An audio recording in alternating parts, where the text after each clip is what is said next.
മുൻ കേന്ദ്രമന്ത്രിയും ബി.ജെ.പി. നേതാവുമായ വി. മുരളീധരൻ കഴിഞ്ഞ ദിവസം സെക്രട്ടേറിയറ്റിന് മുന്നിലെ ആശാസമര പന്തലിൽ നടത്തിയൊരു പ്രസ്താവനയോടെ ഇന്നത്തെ വീഡിയോ തുടങ്ങാം. ആശാ വർക്കേഴ്സിൻ്റെ സമരപ്പന്തലിൽ അദ്ദേഹം പറഞ്ഞത് ഇങ്ങനെ. ഈ പറഞ്ഞതിൻ്റെ സാംസ്കാരിക നിലവാരം നമ്മളൊന്ന് ആലോചിച്ചാൽ മതി. അദ്ദേഹം പറഞ്ഞു, മന്ത്രി, അതായത് വീണ ജോർജ് മന്ത്രി ദില്ലിയിൽ പോയത് ആശമാരുടെ പ്രശ്നം ചർച്ച ചെയ്യാനല്ല, ക്യൂബൻ എംബസിയുടെ ഡിന്നറിൽ പങ്കെടുത്ത് ശാപ്പാടടിക്കാനാണ് വീണ ജോർജ് ദില്ലിയിലേക്ക് പോയത്. ഒരു നേതാവ്, ബി.ജെ.പിയുടെ ഒരു നേതാവ്, മുൻ കേന്ദ്ര സഹമന്ത്രി, മുൻ ബി.ജെ.പി. സംസ്ഥാന പ്രസിഡന്റ്, അങ്ങനെ ഒരാൾ ഇത്രയും മോശമായ ഒരു പ്രസ്താവന നടത്താൻ പാടുണ്ടോ? രാഷ്ട്രീയ സംസ്കാരം അങ്ങനെയാണോ വേണ്ടത്? അതവിടെ നിൽക്കട്ടെ.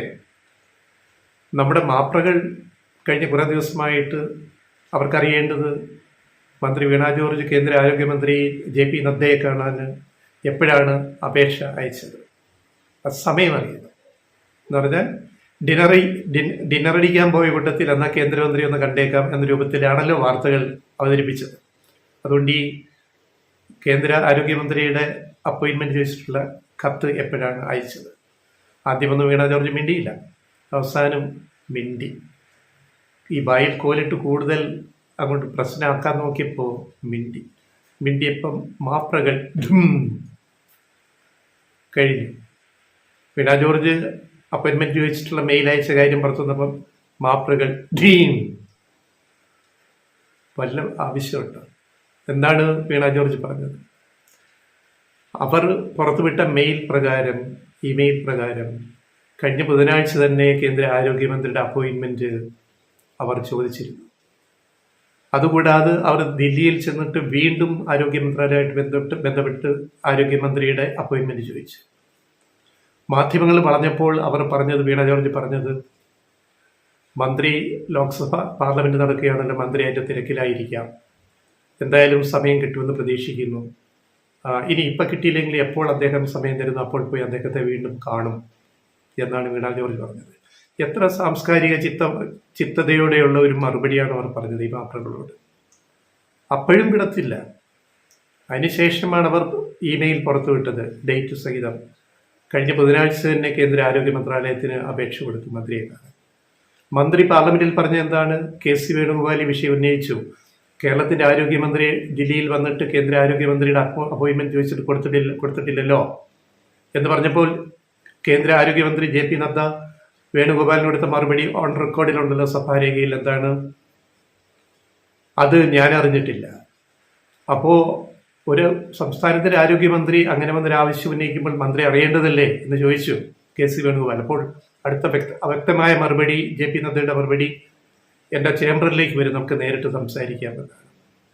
അപ്പോൾ കഴിഞ്ഞ ദിവസം ഞങ്ങൾ റിപ്പോർട്ട് ചെയ്തിരുന്നു, ഇപ്പോൾ ജെ.പി. നദ്ദയുമായിട്ട് വീണ ജോർജ് കാണാതിരിക്കണം എന്നാഗ്രഹിച്ചിട്ടൊരു അട്ടിമറി ശ്രമം നടന്നു. ഈ മീറ്റിംഗ് നടക്കാൻ പാടില്ല.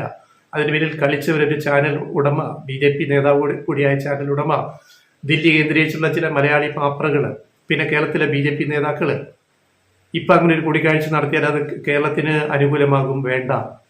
ആശാവർക്കർമാരുടെ സമരത്തെ നമ്മൾ പിന്തുണയ്ക്കുന്നു, അതുകൊണ്ട് നമ്മൾ ഇപ്പം ഇത് വേണ്ട എന്ന് പറഞ്ഞു. അപ്പം ജെ.പി. നദ്ദ അറിഞ്ഞോ ഇല്ലയോ?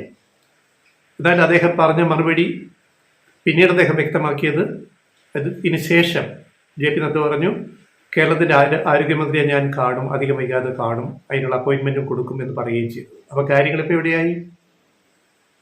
പിന്നെ വീണ ജോർജ് ആരോഗ്യമന്ത്രി നിലയിൽ ദില്ലിയിൽ പോയതിന് പിന്നിൽ മറ്റൊരു കാര്യം കൂടിയുണ്ട്. അതിപ്പോൾ പരസ്യമായിട്ട് പുറത്തു വന്നിട്ടുണ്ട്. എന്താണ് അത്? ക്യൂബൻ ഡെലിഗേഷൻ, ആരോഗ്യ വകുപ്പിൻ്റെ നേതൃത്വത്തിലുള്ള ഡെലിഗേഷൻ ഡൽഹിയിൽ വരുന്നു, അവരെ കാണുന്നു. അതെന്തുകൊണ്ടാണ്? അത് 2023 മുഖ്യമന്ത്രി പിണറായി വിജയനും മന്ത്രിമാരായ വീണ ജോർജും കെ എൻ ബാലഗോപാലും ക്യൂബ സന്ദർശനം നടത്തിയ വേളയിൽ ക്യൂബയിൽ നിന്നും കേരളത്തിലെ ആരോഗ്യരംഗത്തിന് എന്ത് സഹായം കിട്ടും, തിരിച്ചും മറിച്ചും അങ്ങോട്ടും ഇങ്ങോട്ടും എങ്ങനെ സഹകരിക്കാം? കാരണം ലോകത്ത് ക്യൂബ ആരോഗ്യരംഗത്ത്, കമ്മ്യൂണിറ്റി മെഡിസിൻ രംഗത്തൊക്കെ വളരെ മുന്നേറിയ ഒരു രാജ്യമാണ്. കോവിഡ് കാലത്ത് നമ്മൾ കണ്ടതാണ് ലോകം മുഴുവൻ ക്യൂബയുടെ സഹായം സ്വീകരിച്ചത്. കഴിഞ്ഞ വീഡിയോയിൽ പറഞ്ഞു, അത് ദീർഘിപ്പിക്കുന്നില്ല.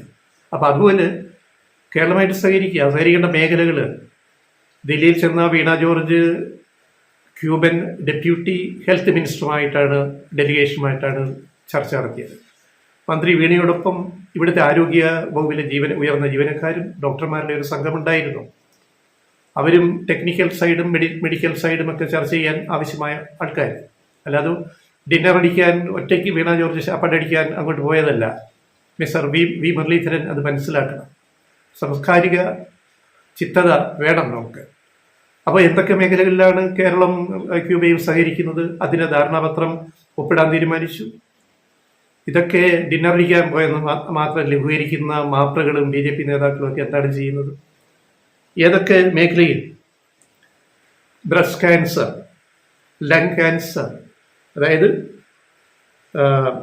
ഡയബറ്റീസ്, പിന്നെ അൽഷിമേഴ്സ്, ഡെങ്കി, ഇത്തരം രോഗങ്ങളുടെ കാര്യത്തിൽ അതിനെ നിർമ്മാർജ്ജനം ചെയ്യാനോ ഒക്കെയുള്ള കാര്യങ്ങളിൽ ക്യൂബയും കേരളത്തിൻ്റെ ആരോഗ്യവകുപ്പും ഒരുമിച്ച് പ്രവർത്തിക്കാം എന്നാണ് തീരുമാനിച്ചിരിക്കുന്നത്.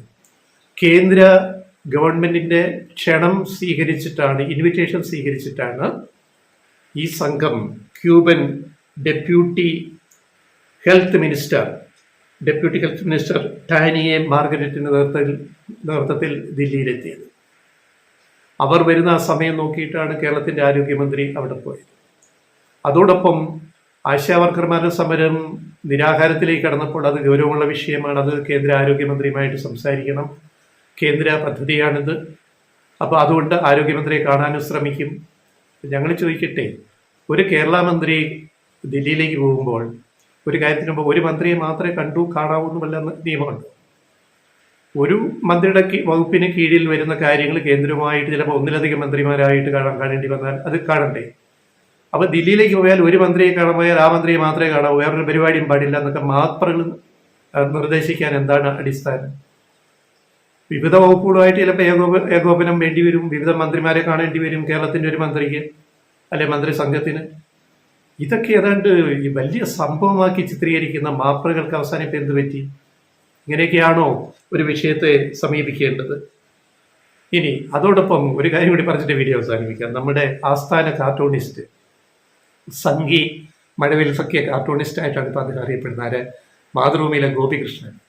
അദ്ദേഹം ഞാൻ പറഞ്ഞു, താങ്കൾ വരച്ച ഏറ്റവും നല്ല കാർട്ടൂണുകൾ കേരളമുദിയിലാണ്.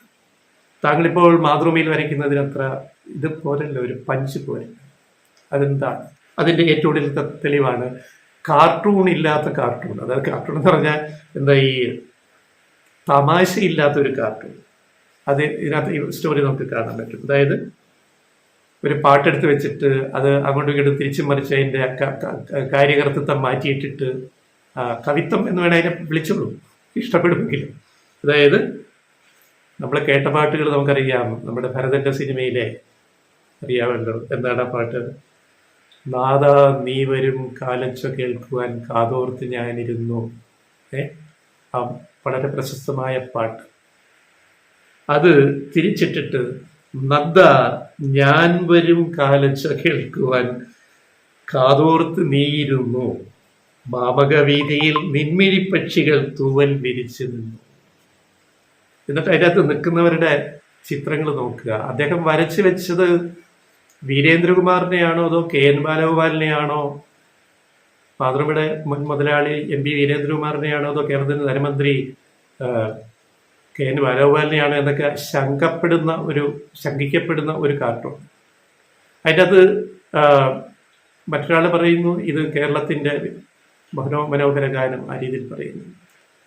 ഈ കാർട്ടൂൺ കണ്ടിട്ട് സാമാന്യ ബുദ്ധിയുള്ള ഒരാൾക്കെങ്കിലും ഇതിനകത്ത് എന്തെങ്കിലും ആക്ഷേപഹാസ്യം തോന്നുന്നുണ്ട്. കാർട്ടൂൺ എന്ന് പറഞ്ഞാൽ ആക്ഷേപഹാസ്യത്തിൻ്റെ ഒരു മേഖലയാണ്. കുഞ്ചൻ നമ്പ്യാർ മുതൽ ഇങ്ങോട്ട് ഇതിനകത്ത് എന്ത് തമാശയുള്ളത്, എന്ത് ആക്ഷേപഹാസ്യമുള്ളത്, എന്ത് കോമഡി അതിനകത്തുള്ളത്?